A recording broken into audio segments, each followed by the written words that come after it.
hari ini, iman kepada Allah, cinta kepada Rasulullah, kemudian kita bergembira menyambut kelahiran Nabi Muhammad SAW, pasti kita akan mendapatkan syafaat dari Rasulullah, berkumpul bersama Rasulullah di dalam surganya Allah.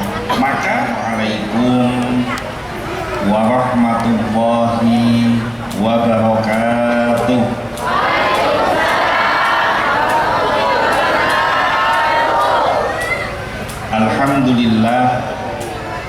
Alhamdulillahilladzi anzalas sakinata fi qulubil mu'minin liyazdadu imanan ma'a imanihim. Asyhadu an la ilaha illallah wahdahu la syarikalah wa asyhadu anna sayyidana Muhammadan abduhu wa rasuluh la nabiyya wa la rasula ba'dah. Allahumma sholli wa sallim ala sayyidina Muhammad al-fatih lima ughliqa wal khatimi lima sabaqa nasiril haqqi bil haqqi wal hadi ila siratikal mustaqim wa ala alihi haqqa qadrihi wa miqdarihil azim. Amma ba'd.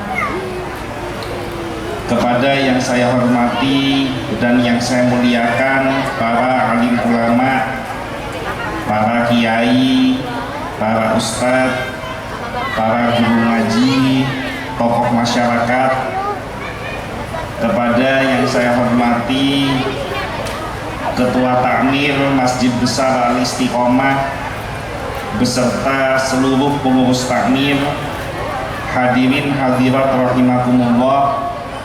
Mudah-mudahan perjumpaan kita pada malam hari ini menjadi wasilah penyebab terkabulnya semua hajat dan keinginan kita, terhapusnya semua dosa-dosa kita, dan kita termasuk di dalam golongan umat yang mendapatkan syafaat dari Nabi Muhammad SAW. Hadirin hadirat rahimakumullah, ada pepatah mengatakan tak kenal maka. Ini saya dengar-dengar yang kenceng bab sayang ini muslimat. Muslimin ini tidak ada suaranya. Ini berarti pertanda muslimat jamaah Masjid Besar Al-Istiqomah kekurangan kasih sayang. Makanya begitu ada kesempatan menyuarakan rasa sayang langsung kenceng. Perkenalkan, saya asli 100% ditanggung halal dari keturunan Cina, bukan Cina gado-gado. Sampean tahu ke Cina gado-gado? Cina gado-gado itu bapaknya Cina, ibunya Jawa. Bapaknya Madura, ibunya Cina. Nah, kalau saya, bapak saya Cina, ibu saya Cina, jadi saya 100% ditanggung halal Cina orisinil. Karena Cina orisinil, maka pada malam hari ini ada satu perbedaan yang sangat mencolok antara saya dengan seluruh jamaah yang hadir. Ada yang tahu apa bedanya? 100 buat berdoa. Urusan mata, urusan meripat. Mata saya sipit, pedi, keni, cili. Tapi meripatnya hadirin hadirat yang hadir malam hari ini, masya Allah, bulat-bulat, lebar-lebar, ganteng-ganteng, cantik-cantik. Tetapi di dalam Islam, Islam itu tidak memandang yang namanya perbedaan. Tidak ada Islam Jawa, tidak ada Islam Cina, tidak ada Islam Madura, tidak ada Islam Arab. Yang namanya Islam adalah al-muslim akhul muslim. Sesama Islam adalah bersaudara. Apalagi kita semua ini kan camat, tahu sampean ke camat, calon mati. Mati itu ndak ngelihat tua, yang muda bisa mati duluan. Mati itu ndak ngelihat sakit, yang sehat bisa mati duluan. Nah, kalau orang sudah mati dimasukkan ke dalam kuburan, yang takziah pergi pulang ke rumah masing-masing, datang malaikat munkar nakir memberikan berbagai macam pertanyaan, mulai dari marrabbuka, man nabiyuka, sampai pertanyaan yang paling terakhir adalah man ikhwanuka, siapa saudaramu? Jawabannya adalah al muslim akhul muslim, sesama Islam adalah bersaudara. Maka saya titip-titip, apapun perbedaan faham dan golongan kita, apapun perbedaan pilihan partai politik kita, siapapun pilihan calon pemimpin kita di masa yang akan datang, jangan sampai menyebabkan perpecah belahan antar sesama umat Islam. Karena ketika sesama umat Islam saling bertengkar antara yang satu dengan yang lainnya, saling memfitnah, saling menghina, saling mencaci maki, ada satu sosok yang bersedih melihat umatnya senantiasa bertengkar, yaitu Nabi Muhammad SAW. Ketika beliau akan wafat, nyawanya sampai di kerongkongan, beliau tidak menyebutkan nama istri dan anaknya, tidak menyebutkan nama sahabat dan kerabatnya, tapi yang disebutkan adalah ummati, ummati, ummati, umatku, umatku, umatku.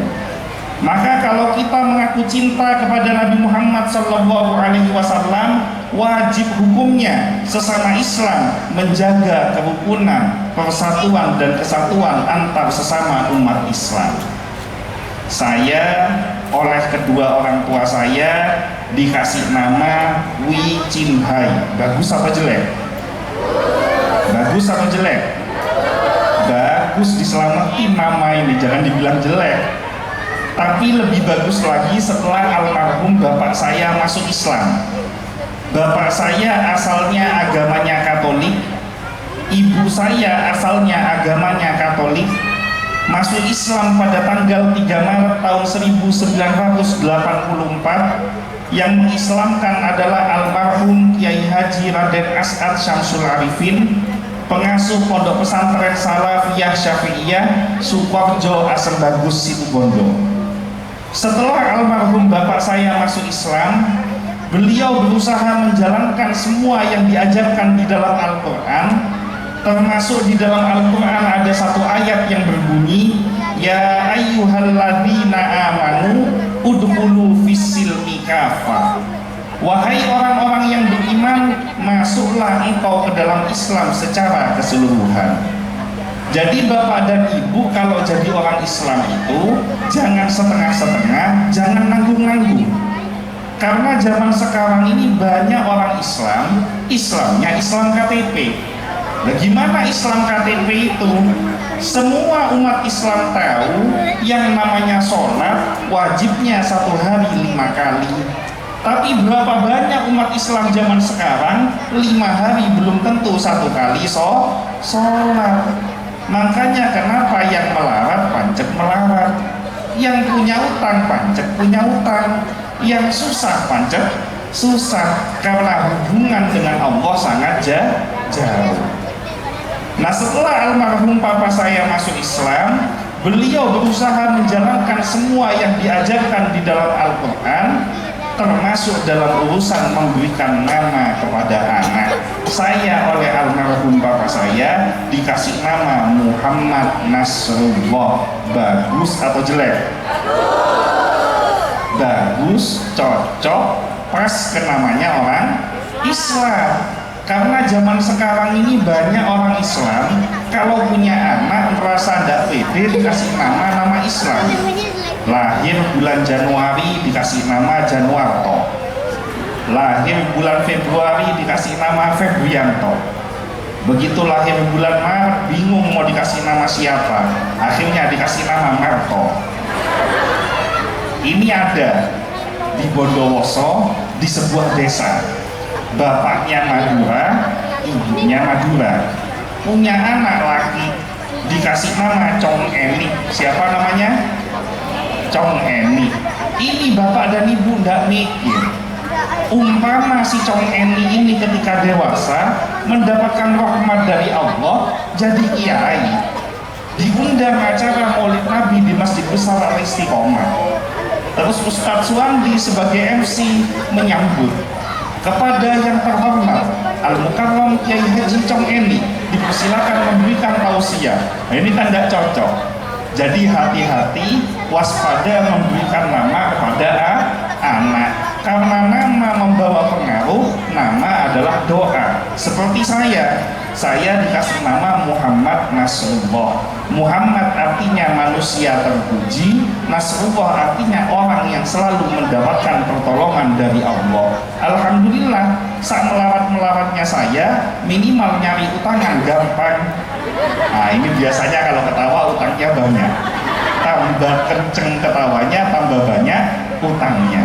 Tapi hari ini Masya Allah, semua Bapak Ibu yang hadir pada malam hari ini semuanya wajahnya gembira, semuanya bahagia, semua wajahnya sumringah.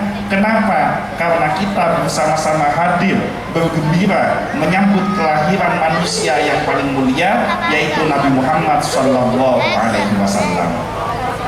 Hadirin hadirat rahimakumullah, pada malam hari ini saya membahas sesuai tema saja, yaitu kita hadir di dalam acara peringatan Maulid Nabi Muhammad SAW dan khitanan massal dengan tema dengan peringatan Maulid Nabi Muhammad SAW kita wujudkan keteladanan hidup Rasulullah dengan sikap dan perilaku sehari-hari serta memperbanyak zikir mengingat Allah.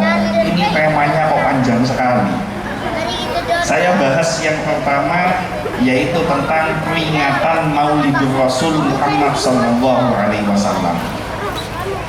Sebagian orang, sebagian kelompok ada yang mengatakan bahwa maulid ini bid'ah. Apa yang kita selenggarakan pada malam hari ini tidak ada tuntunannya di dalam ajaran Nabi Muhammad SAW. Rasulullah tidak pernah mencontohkan kegiatan seperti ini dengan tradisi yang kita laksanakan pada malam hari ini, bahkan dengan gagahnya mengatakan bahwa maulid Nabi ini tidak ada dalilnya. Maka pada malam hari ini izinkan saya untuk menyampaikan yang berkaitan dengan dalil Maulidur Rasul, bahwa para ulama-ulama pada zaman dahulu ketika memasukkan Islam ke tanah Nusantara ini, para ulama tidak menghilangkan budaya yang ada di masyarakat setempat. Karena Islam itu hadir bukan untuk meniadakan budaya, tetapi memasukkan nilai-nilai keislaman di tengah budaya yang berkembang di masyarakat tersebut. Seperti satu contoh, ulama zaman dahulu itu begitu cerdasnya diamatin kebiasaan-kebiasaan yang ada di dalam masyarakat yang berkembang, termasuk di dalam urusan bahasa. Ini contoh, orang Jawa kalau punya barang, kalau belum dipakai barangnya itu disebutkan nama barangnya, tapi kalau sudah dipakai ditambahi akhiran an. Contoh, bahasa Jawanya baju itu apa? Kelambi. Kalau belum dipakai namanya kelambi, kalau sudah dipakai namanya kelambian.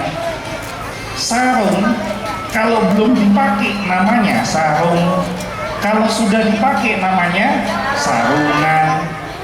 Songkok, kalau belum dipakai namanya songkok, kalau sudah dipakai namanya songkokan. Katok, kalau belum dipakai namanya, kalau sudah dipakai namanya, kok bab katokan paling banter ini. Sama, tahlil, kalau belum dibaca namanya tahlil, kalau sudah dibaca namanya tahlilan. Sholawat, kalau belum dibaca namanya sholawat, kalau sudah dibaca namanya sholawatan. Mulut, orang Jawa kan bilang maulid mulut toh, orang Madura ngomongnya molor. Mulut, kalau belum dilaksanakan namanya mulut, Kalau sudah dikerjakan namanya mulutan. Nah, ini cerdasnya ulama zaman dahulu. Sehingga kalau ada orang mengatakan bahwa tahlilan, sholawatan, maulidan ini tidak ada pada zaman Rasulullah, ya memang betul. Kenapa? Karena pada zaman Rasulullah orang Jawa, orang Madura belum memeluk agama Islam. Tapi kalau kalimat tahlilnya, jangankan zaman Rasulullah, bahkan sejak zaman Nabi Adam alaihissalam, diteruskan oleh para nabi dan rasul, diteruskan oleh para sahabat, para tabi'in, para ulama, sampai kepada guru-guru kita, hingga sampai kepada kita, semua risalah yang diajarkan sama, yaitu kalimat tahlil la ilaha illallah, dan mengakui Nabi Muhammad sebagai utusan Allah dengan kalimat Muhammadur Rasulullah. Nah, pertanyaan selanjutnya, terus dalilnya menyelenggarakan maulid ini apa? Karena zaman sekarang ini orang banyak kakean gaya. Kalau zaman dulu masuk tanggal 9 Muharram, kiai ngomong, "Nah, besok ini tanggal 9 Muharram, kamu puasa ya?" Ini nama kamu puasa tanggal 9 dan tanggal 10. Anak dulu jawabnya, "Baik kiai, enggih kiai, abdina kiai." Kan jawabannya kan begitu. Tapi kalau zaman sekarang orang disuruh puasa, disuruh mengerjakan amalan-amalan tertentu, dengan gagahnya dia akan kembali bertanya, emang itu ada dalilnya? Padahal ketika ditanya balik, dalil itu apa, dia belum tentu bisa menjawab. Maka para pejuang-pejuang agama zaman sekarang, salah satu jihadnya adalah harus menemukan dalil-dalil yang tepat dalam rangka menunjukkan hujah setiap kegiatan amalia yang dilakukan oleh ahlu sunnah wal jamaah, khususnya Nahdlatul Ulama. Nah, dalam hal ini saya membahas tentang Maulidur Rasul. Dalil tentang Maulidur Rasul sangat banyak, tapi saya ambil satu contoh saja yang paling populer. Di dalam kitab Sahih Muslim diterangkan bahwa Nabi Muhammad SAW setiap hari Senin senantiasa berpuasa. Maka para sahabat bertanya kepada Rasulullah, "Ya Rasulullah, limadza tasum?" Wahai Rasulullah, mengapa engkau berpuasa setiap hari Senin? Dijawab oleh Rasulullah, "Dzaka yauma wulidtu." Aku berpuasa setiap hari Senin karena hari Senin adalah hari kelahiranku. Maka ketika para sahabat mendengarkan bahwa Nabi berpuasa setiap hari Senin dalam rangka merayakan hari kelahirannya sendiri, ba'da sholat asar para sahabat pulang ke rumahnya masing-masing, pergi ke dapur, ambil makanan yang paling baik, ramai-ramai dibawa ke masjid. Begitu sampai di masjid, makanan ini ditaruh di tengah-tengah masjid. Yang menjadi pertanyaan, kenapa para sahabat ini kok setiap hari Senin bawa makanan ke masjid? Jawabannya adalah karena mereka ingin ikut bergembira merayakan hari kelahiran Nabi. Loh, kenapa kok mereka ingin ikut bergembira? Karena para sahabat ini pernah mendengar salah satu dari paman Rasulullah yang iman, dalam sebuah riwayat dikatakan Sayyidina Hamzah, dalam riwayat lain ada yang mengatakan Sayyidina Abbas, pernah bermimpi. Peristiwa ini terjadi setelah perang Badar, di mana dalam mimpinya paman Rasulullah yang iman ini berjumpa dengan paman Rasulullah yang kafir, namanya Abu Lahab. Abu Lahab ini mati di dalam pertempuran perang Badar. Nah, Abu Lahab ini salah satu sosok orang yang cukup istimewa. Kenapa? Karena Abu Lahab ini dijamin oleh Allah masuk neraka, sementara Abu Lahabnya masih hidup. Di dalam Al-Quran ada ayatnya, insya Allah semua hafal ayatnya, Tabbat siada Abi Lahabiu wa tab. Jadi ayat ini turun menerangkan Abu Lahab masuk neraka, menerangkan istrinya masuk neraka, ini orangnya masih hidup. Nah, ketika Sayyidina Hamzah atau Sayyidina Abbas di dalam mimpinya berjumpa dengan Abu Lahabnya sudah mati. Nah, paman Rasulullah ini menyaksikan Abu Lahab setiap hari mengalami siksaan yang sangat dahsyat. Tetapi ajaibnya, setiap hari Senin siksanya senantiasa diringankan oleh Allah. Maka ditanyakan kepada Abu Lahab, "Hei Abu Lahab, kamu ini kok setiap Senin siksanya bisa dikasih keringanan sama Allah, dikasih dispensasi, memangnya kamu punya amalan apa? Apa penyebabnya?" Abu Lahab menjawab di dalam mimpi tersebut, "Aku itu dulu waktu Siti Aminah akan melahirkan seorang bayi, aku ini punya budak namanya Suwaibah. Suwaibah ini perempuan. Nah, budakku yang namanya Suwaibah ini aku perintahkan menemani Siti Aminah mulai dari proses kehamilannya sampai persalinannya. Ketika bayinya lahir, aku minta untuk diinformasikan bayinya kira-kira laki atau perempuan. Kenapa kok minta informasi bayinya cowok atau cewek? Karena orang Arab Quraisy zaman dahulu, budaya jahiliyah, kalau seorang perempuan melahirkan anak laki-laki itu sebuah kebanggaan. Tapi kalau orang perempuan melahirkan anak atau bayi perempuan, sebuah aib. Sehingga mereka itu menggali kuburan, kalau punya bayi perempuan, menggali kuburan, bayi perempuannya dikubur hidup-hidup. Nah, maka ketika Siti Aminah melahirkan bayi yang paling mulia, yaitu Nabi Muhammad SAW, Suwaibah yang tahu kalau bayinya laki, hatinya gembira, hatinya sangat berseri-seri, maka dia lari dengan kencangnya menghadap kepada tuannya. "Hai tuanku, istri dari saudara laki-lakimu telah melahirkan bayi laki-laki." Begitu Abu Lahab dengar kalau istrinya saudaranya Siti Aminah ini melahirkan bayi laki-laki, ini gembiranya luar biasa.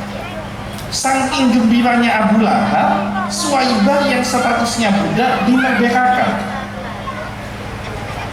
Abu Lahab gembira dengan kelahiran Nabi Muhammad bukan karena bayi ini besok jadi nabi, tapi Abu Lahab gembira, modal gembira cuma karena bayinya laki-laki. Nah, kalau kita hitung-hitung, budak itu sekarang kan sudah nggak ada. Kita anggap budak ini samakan dengan unta umpama. Unta itu paling murah harganya sekarang insya Allah sekitar 50 juta. Jadi kalau umpama disamakan, berarti kalau budak itu anggap 50 juta, Abu Lahab bersodakoh senilai 50 juta rupiah karena gembira menyambut kelahiran Nabi Muhammad.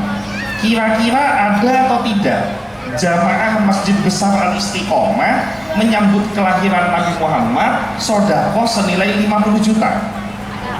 Ada atau tidak? Berarti bapak dan ibu sama dengan saya, makomnya belum nyampe ke Abu Lahab.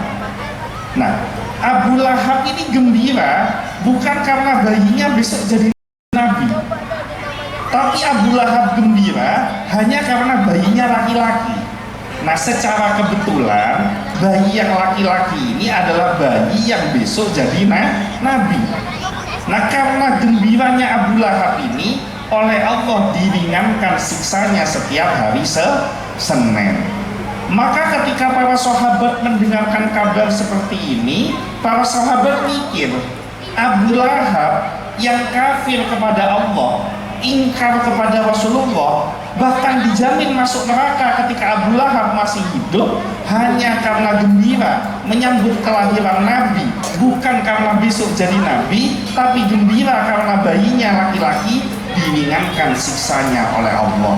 Apalagi saya, apalagi Bapak Ibu, apalagi semua jamaah yang hadir pada malam hari ini, iman kepada Allah, cinta kepada Rasulullah, kemudian kita bergembira menyambut kelahiran Nabi Muhammad SAW, pasti kita akan mendapatkan syafaat dari Rasulullah, berkumpul bersama Rasulullah di dalam surganya Allah. Maka mudah-mudahan semua yang hadir pada malam hari ini mendapatkan balasan yang baik dari Allah, rizkinya dimudahkan, rizkinya dilancarkan, sehingga maulid Nabi yang akan datang kita bisa menyelenggarakan maulid yang lebih besar lagi, maulid yang lebih hebat lagi, dalam rangka menyambut kelahiran Nabi Muhammad Sallallahu Alaihi Wasallam. Makanan ditaruh di masjid. Masuk waktu maghrib, Rasulullah sholat jamaah dengan para sahabat. Selesai sholat jamaah, makanan ditaruh di tengah, para sahabat membentuk halakoh atau lingkaran, kemudian Nabi mengangkat tangannya, beliau membaca doa. Bunyi doanya, Allahumma barik lana fima rozaqtana wa qina adzabannar. Doa apa ini? Doa mau makan. Jadi asbabul wurud, penyebab keluarnya doa mau makan ini, asbabul wurudnya itu erat kaitannya dengan para sahabat menyambut maulid Nabi, menyambut kelahiran Nabi. Nah, makanan yang didoakan Allahumma barik lana awalnya makanan biasa. Tapi karena Rasulullah mendoakan Allahumma barik lana, maka di dalam makanan tersebut yang awalnya statusnya makanan biasa berubah menjadi makanan yang ada nilai barokahnya. Nah, oleh para ulama, makanan yang ada barokahnya ini dikasih nama berkat. Kalau masih ada di pengajian namanya berkat, kalau sudah dibawa ulang namanya berkatan. Nah, ini hebatnya ulama zaman dahulu. Ini lanjut atau stop? Ngantuk atau enggak? Kalau saya lihat ini jamaah kok pada melotot, nggak ada suaranya semua. Saya khawatir karena beberapa waktu yang lalu saya pernah ngisi pengajian haul. Nah, ketika saya ngisi pengajian haul, ada satu jamaah duduk kepalanya nunduk. Saya pikir, oh ini mungkin khusyuk merenungi apa yang disampaikan, mungkin dia ingat dengan kematian. Begitu saya lihat lagi, sarungnya kok basah. Nah, pikiran saya, oh ini mungkin dia ingat dosa-dosa, makanya nangis. Nah, begitu diamatin, ternyata yang netes bukan dua, tapi yang netes satu. Jadi rupanya orang yang ngiler alias tajailen. Jadi hati-hati, coba lihat temannya yang nunduk-nunduk. Nah, itu kalau basah harus dicurigai. Hadirin hadirat rahimakumullah, dalil tentang peringatan Maulidul Rasul selesai. Kita masuk kepada tema yang kedua, yaitu kita wujudkan keteladanan hidup Rasulullah dalam sikap dan perilaku sehari-hari. Nabi Muhammad SAW, seperti tadi ayatnya dibaca oleh Ustadzah Nur, ada satu ayat yang berbunyi, laqad kana lakum fi rasulillahi uswatun hasanah. Sungguh benar-benar telah ada pada diri Rasulullah suri tauladan yang baik. Rasulullah ini punya julukan namanya Al-Insanul Kamil, manusia yang paling sempurna, karena semua yang ada pada diri Rasulullah isinya adalah kebaikan yang bisa kita ambil teladannya. Kalau ada seseorang yang oleh Allah diberikan amanah menjadi pejabat, dia akan menjadi pejabat yang paling mulia kalau mengambil teladan dari Nabi Muhammad SAW. Kalau ada orang ditakdirkan jadi orang kaya, dia akan jadi orang kaya yang paling mulia kalau senantiasa mencontoh Rasulullah. Kalau ada orang takdirnya jadi orang miskin, Dia akan jadi orang miskin yang paling mulia kalau mencontoh sunnah Nabi Muhammad SAW. Bahkan kalau ada orang alim, dia akan jadi orang alim yang paling mulia kalau mencontoh Nabi Muhammad SAW. Kalau kita berbicara tentang akhlak Nabi, rasanya sangat banyak sekali kalau mau dibahas. Dan ini kalau sampai subuh nggak akan selesai. Kira-kira kuat nggak dengerin sampai subuh? Kuat apa enggak dengerin sampai subuh? Yang dengerin kuat, yang ngomong yang enggak kuat. Masa suruh ngomong sampai subuh? Jadi saya mengambil satu contoh saja kemuliaan akhlak Nabi Shallallahu Alaihi Wasallam.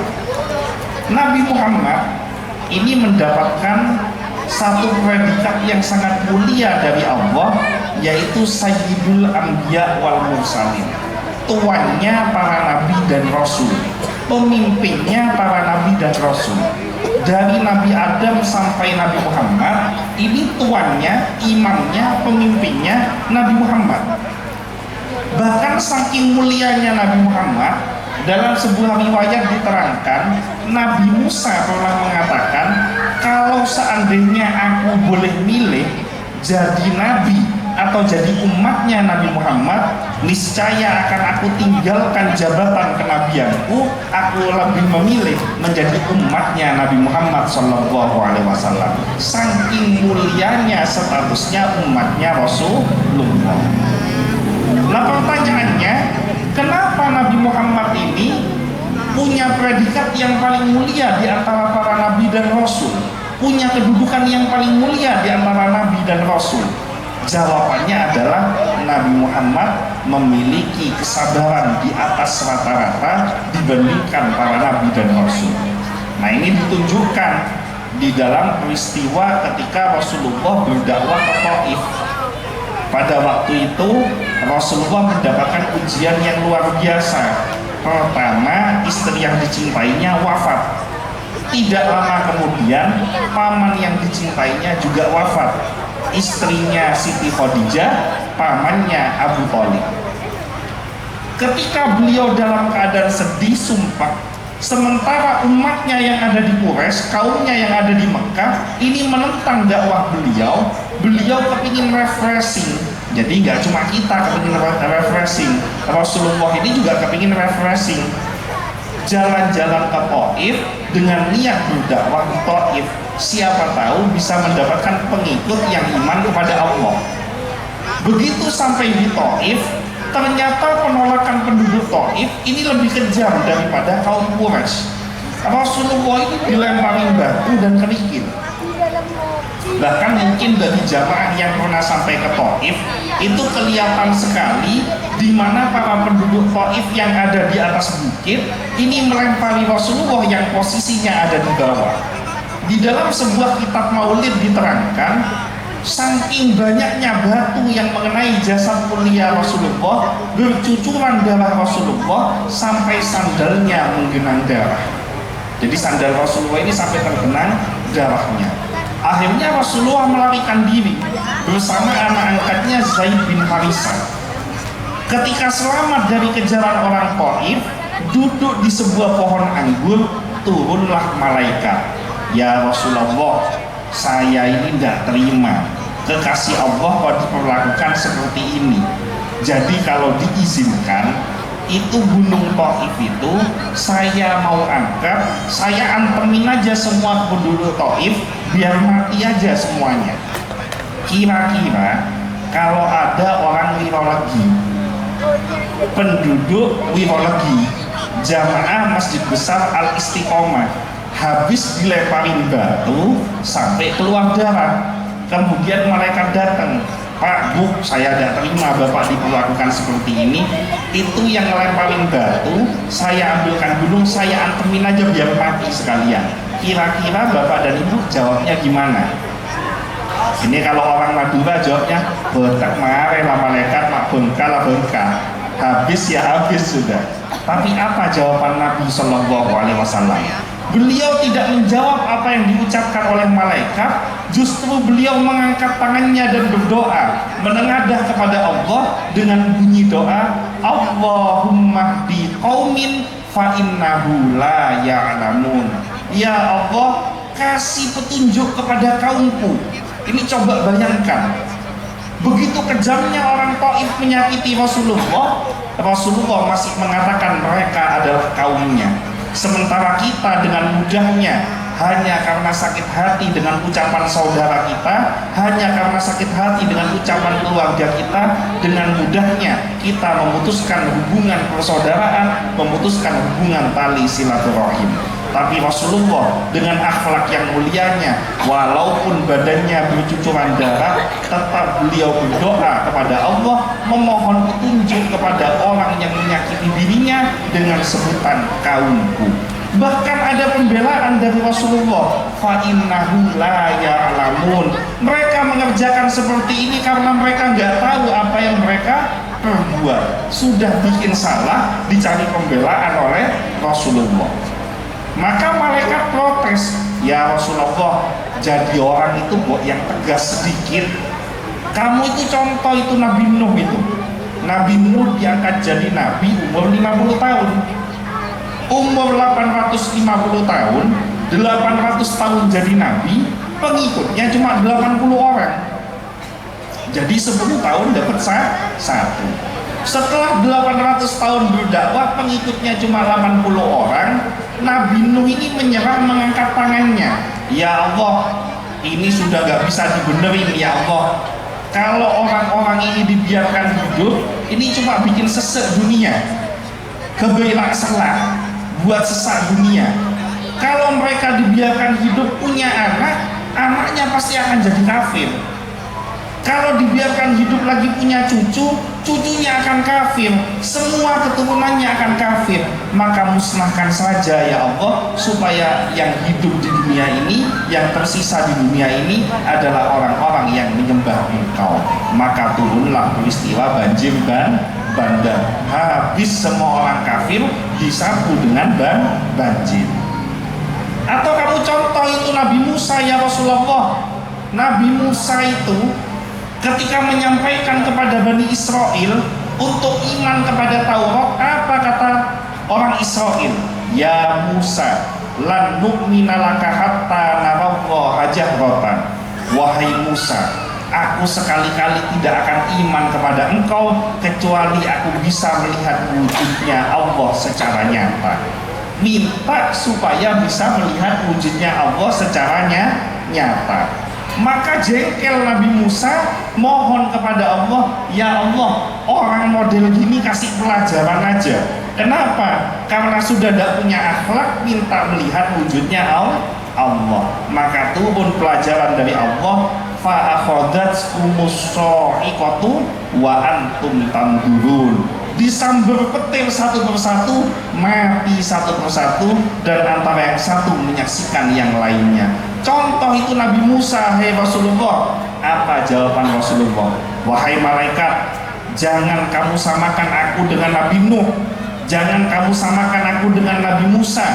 Aku punya keyakinan, kalau mereka kafir, siapa tahu anaknya akan iman. Kalau anaknya kafir, aku yakin turunannya akan iman kepada Allah. Dan fakta membuktikan sekarang kita pergi ke Taif, tidak ada satupun penduduk Taif di luar agama Islam. Semuanya 100% memeluk agama Islam. Bahkan keturunan orang-orang yang pernah menyakiti Rasulullah, beberapa di antara mereka menjadi ulama besar, pejuang yang menegakkan agama Islam, menegakkan sunnah Nabi Muhammad SAW. Maka di dalam kesempatan yang paling mulia ini, saya ingin menyampaikan akhlak yang paling utama untuk kita pelajari dari Nabi Muhammad SAW, kita jalankan di dalam kehidupan kita sehari-hari adalah bagaimana kesabaran beliau di dalam menghadapi setiap permasalahan yang ada di depannya. Maka wahai para suami, bersabarlah dengan akhlak buruk istrimu. Wahai para istri, sabarlah dengan akhlak buruk suamimu. dengan kesabaran yang ada, mohonkan kepada Allah. Kalau Rasulullah Allahumma bi qaumin, mohon petunjuk kepada Allah, maka mohon hidayah untuk orang-orang yang ada di sekeliling kita. Jadi ini yang kedua. Pertama Maulidur Rasul, yang kedua yaitu akhlak yang diambil, gak usah banyak-banyak, satu saja, sabar. Insya Allah seumur hidup repot belajarnya, tapi insya Allah saya yakin kalau istiqomah kita bisa menjalankan. Yang ketiga, biar nggak ngantuk-ngantuk, jadi saya nggak panjang-panjang, karena jadi pendakwah itu harus milih salah satu dari dua. Yang diminati sama jamaah ini kan syaratnya pertama harus lucu. Kalau bisa ngelucu, insya Allah laris. Kalau tidak bisa ngelucu, nggak laris. Jadi pilihannya kalau mau panjang harus lucu. Kalau tidak bisa ngelucu, ya jangan panjang-panjang. Nah kebetulan saya waktu mondok nggak pernah diajarin jadi pelawak, makanya saya nggak pinter ngelucu. Jadi saya nggak panjang-panjang. Yang ketiga, bab tentang zikir serta memperbanyak zikir mengingat Allah. Karena temanya maulid, zikir ini kan banyak sekali. Ada tahlil, ada tahmid, ada sholawat, ada tasbih. Maka saya ingin membahas zikir yang berkaitan dengan maulid, yaitu sholawat. Sebuah majelis yang kita kerjakan pada malam hari ini, majelis ini adalah majelis yang tidak ada manfaatnya, tidak ada faedahnya, bahkan disebutkan majelis bangkai kalau tidak ada nama Nabi Muhammad SAW disebut di dalam majelis tersebut. Sebuah doa tidak akan pernah dikabulkan oleh Allah doa tersebut kalau tidak dimasukkan nama Nabi Muhammad di dalam doa tersebut. Bahkan sholat, ibadah yang paling wajib di dalam agama Islam, ibadah yang akan menjadi pengukur kita masuk surga atau neraka, itu pun juga menggambarkan nama mulia dari Nabi Muhammad. Orang sholat kan gerakannya cuma 4. 1 berdiri, 2 rukuk, 3 sujud, 4 duduk. Berdiri itu menggambarkan huruf alif, rukuk menggambarkan huruf ha, sujud menggambarkan huruf mim, duduk menggambarkan huruf dal. Jadi kalau digabung alif, ha, mim, dal, kalau disambung namanya Ahmad, nama lain dari Nabi Muhammad SAW. Bahkan sholat gak sah kalau di dalam tasyahud kita tidak menyebut nama Nabi Muhammad. Kan asyhadu alla ilaha illallah wa asyhadu anna Muhammadar Rasulullah. Nah kemudian apa keistimewaan kita istiqomah membaca sholawat? Pertama, ketika Allah memerintahkan manusia untuk sholat, Allah nggak ikut sholat. Ketika Allah perintahkan manusia untuk puasa, Allah nggak ikut puasa. Ketika Allah perintahkan manusia untuk ibadah haji, Allah nggak ikut haji. Tapi ketika Allah memerintahkan manusia untuk sholawat kepada Rasulullah, Allah juga ikut sholawat. Apa dalilnya? Innallaha wa malaikatahu yusholluna 'alan nabi. Yang kedua, orang kalau sholat ingin dipuji karena sholatnya, hilang pahala sholatnya. Orang kalau sodakoh ingin dipuji karena sodakohnya, hilang pahala sodakohnya. Orang kalau haji, nah ini haji ini yang paling parah ini. Orang kalau haji kepingin dipanggil Pak Haji, kepingin dipanggil Bu Haji. Karena ada di kampung saya orang pergi ibadah haji, begitu pulang tetangganya nggak panggil Pak Haji, marah dia. Kamu ini sembarangan, saya berangkat ke tanah suci buang uang banyak, kok kamu nggak mau manggil saya Pak Haji? Ini hilang pahala hajinya. Tapi khusus sholawat, siapapun orangnya yang membaca sholawat, mau dia ikhlas atau tidak ikhlas, terpaksa atau tidak terpaksa, niat atau enggak niat, setiap sholawat akan diberikan pahala oleh Allah barokah dia membaca sholawat. Maka salah satu amalan yang paling menyelamatkan umat Islam zaman sekarang adalah banyak-banyak baca sholawat. Yang ketiga, sholawat ini bisa melembutkan hati seseorang yang keras. Jadi orang yang biasa ibadahnya nggak ikhlas, banyak-banyak baca sholawat. Sodakoh nggak ikhlas, banyak-banyak baca sholawat. Sholat nggak ikhlas, banyak-banyak baca sholawat. Jadi pengurus takmir nggak ikhlas, banyak-banyak baca sholawat. Jadi pengurus NU nggak ikhlas, banyak-banyak baca sholawat. Jadi kiai nggak ikhlas, banyak baca sholawat. Nah ini kenapa kok saya sampaikan?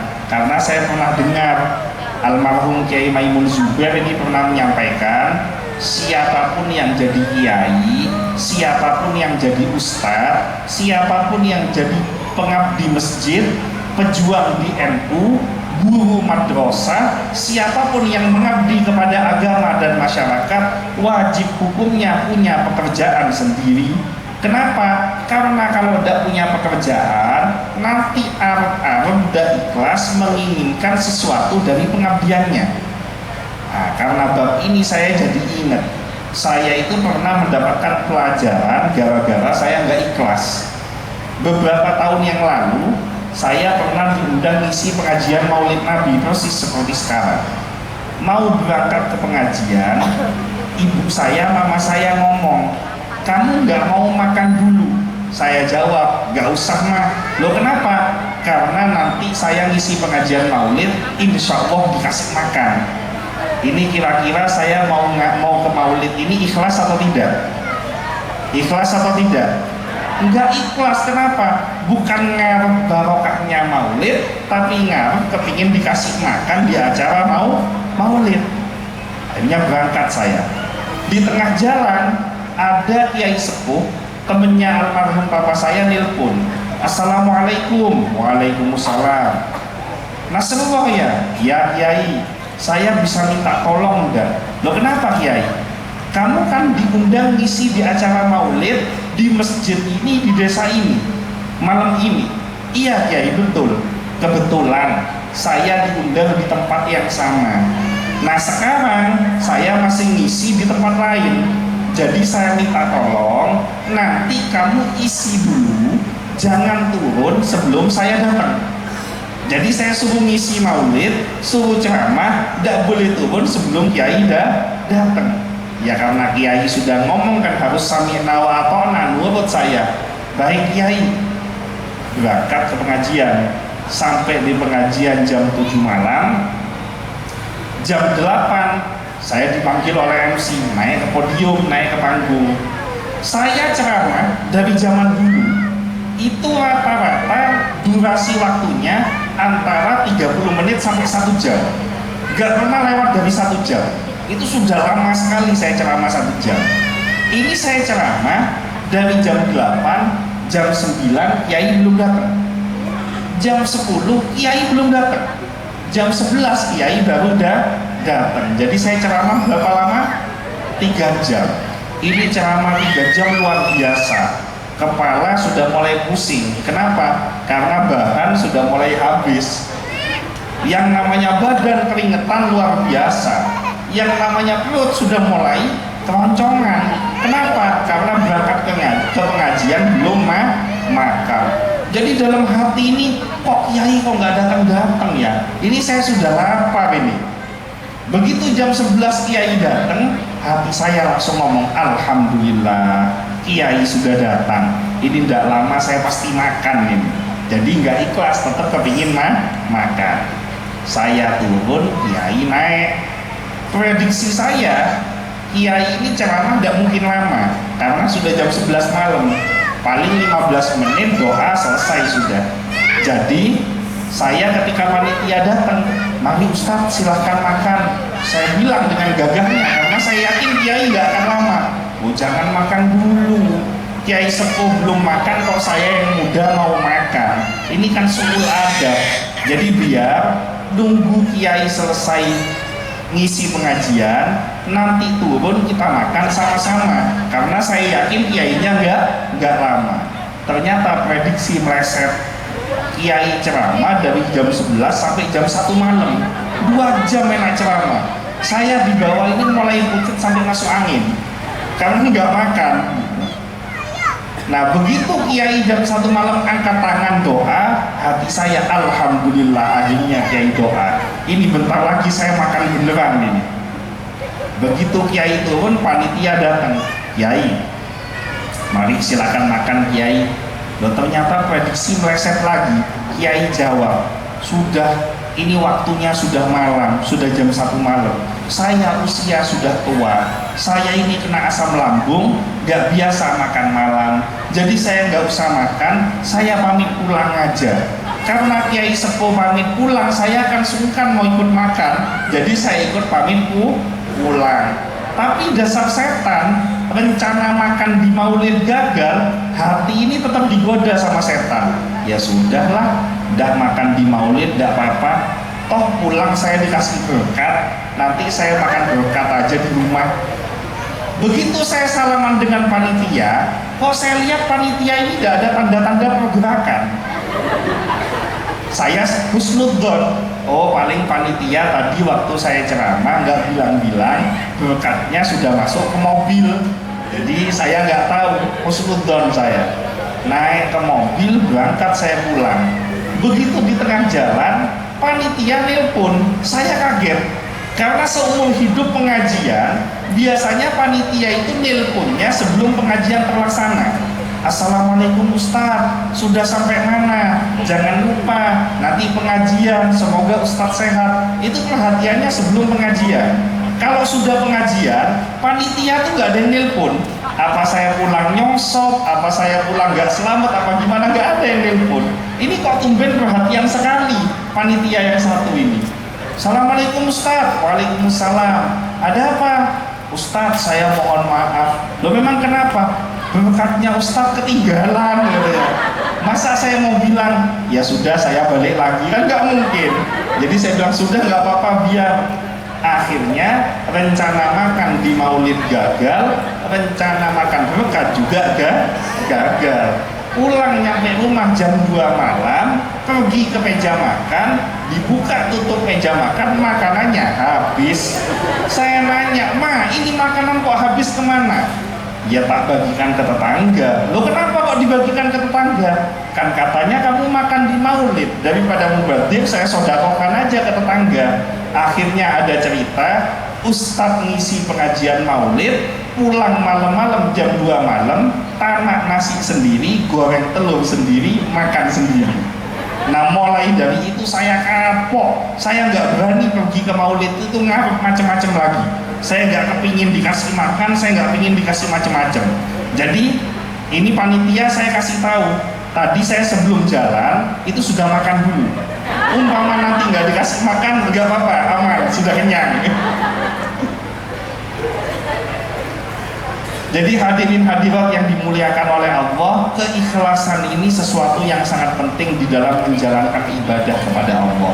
Maka perbanyaklah membaca sholawat, mudah-mudahan dengan barokah sholawat hati kita menjadi bersih, hati kita menjadi jernih, sehingga setiap ibadah kita tulus ikhlas untuk mendapatkan ridho dari Allah Subhanahu wa Ta'ala. Hadirin hadirat yang dimuliakan oleh Allah, mengingat waktu sudah malam, maka saya tidak berpanjang lebar lagi. Saya akhiri apa yang saya sampaikan pada malam hari ini. Namun sebelum saya tutup, saya ingin meminta keikhlasan Al-Fatihah yang pertama. Mudah-mudahan dengan barokah pembacaan surat Al-Fatihah, semua jamaah yang hadir pada malam hari ini, apapun hajat dan keinginannya dikabulkan oleh Allah. Semua kesulitannya diberikan jalan keluar. Semua yang diuji dengan penyakit baik dirinya maupun keluarganya, mudah-mudahan sakitnya segera disembuhkan. Semua diberikan rizki yang banyak dan barokah, rizki yang bisa memberikan keselamatan dunia dan akhirat, dilunaskan semua hutang-hutangnya, dijauhkan dari rizki haram, dijauhkan dari riba, punya keturunan yang solih dan solihah, punya keluarga yang diridhoi oleh Allah, mendapatkan syafaat dari Nabi Muhammad sallallahu alaihi wasallam. Ala hadihin niyah wa ala kulli niyatin sholihatin. Al-Fatihah. A'udzubillahi minasyaitonir rajim. Bismillahirrahmanirrahim. Alhamdulillahirabbil alamin arrahmanir rahim maliki yaumiddin. Iyyaka na'budu wa iyyaka nasta'in ihdinas siratal mustaqim siratal ladzina an'amta 'alaihim ghairil maghdubi 'alaihim waladdallin. Al-Fatihah yang kedua, saya minta keikhlasan dari seluruh jamaah yang hadir malam hari ini. Saat ini saya dalam proses perjuangan membangun pondok pesantren Insan Kamil di Desa Gentong, Kecamatan Taman Krocok, Kabupaten Bondowoso. Mudah-mudahan barokah pembacaan surat Al-Fatihah dari seluruh jamaah yang hadir pada malam hari ini, pembangunan pondok pesantren diberikan kemudahan oleh Allah, bangunannya segera berdiri, bisa mencetak generasi yang mensiarkan agama Islam, mensiarkan sunnah Nabi Muhammad SAW. Al-Fatihah. A'udzubillahi minasyaitonirrajim. Bismillahirrahmanirrahim. Alhamdulillahirabbil alamin. Arrahmanirrahim. Maliki yaumiddin. Iyyaka na'budu wa iyyaka nasta'in ihdinas siratal mustaqim siratal ladzina an'amta 'alaihim ghairil maghdubi 'alaihim waladdallin. A'udzu billahi minasyaitonir rajim. Bismillahirrahmanirrahim. Hamdan yuwafi ni'mahu wa yukafi'u mazidah. Ya Rabbana lakal hamdu kama yanbaghi li jalali wajhikal karim wa 'azimi sultan. Allahumma sholli ala sayyidina Muhammadin sholatan tunjina biha min jami'il ahwal wal afat wa taqdilana biha jami'al hajat wa tutahhiruna biha min jami'is sayyi'at wa tarfa'una biha indaka ala darajat wa tuballighuna biha aqsal ghayat min jami'il khairati fil hayati wa ba'dal mamat.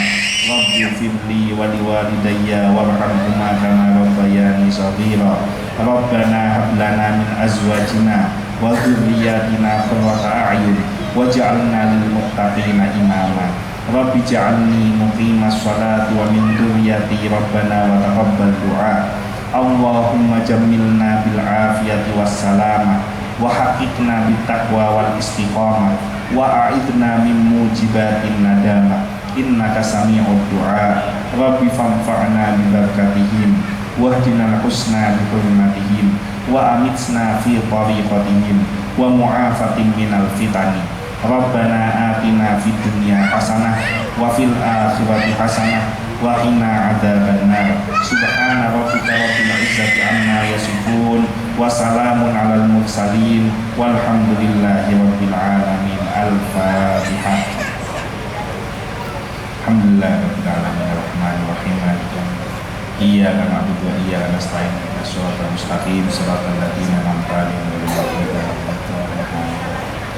Informasi terakhir, nanti pulang dari pengajian malam hari ini, buka aplikasi YouTube. Pengajian malam hari ini akan diupload di channel YouTube namanya Ustadz OCH. Tonton videonya, subscribe channelnya, menonton video tersebut sama dengan ikut menyumbang pembangunan pondok pesantren Insan Kamil. Sekian dari saya, kurang lebihnya mohon maaf. Kecepot gula mira, salah lopot nyaon sapora. Wallahul muwaffiq ila aqwamit thoriq. Wabillahi taufiq wal hidayah. Wassalamualaikum warahmatullahi wabarakatuh.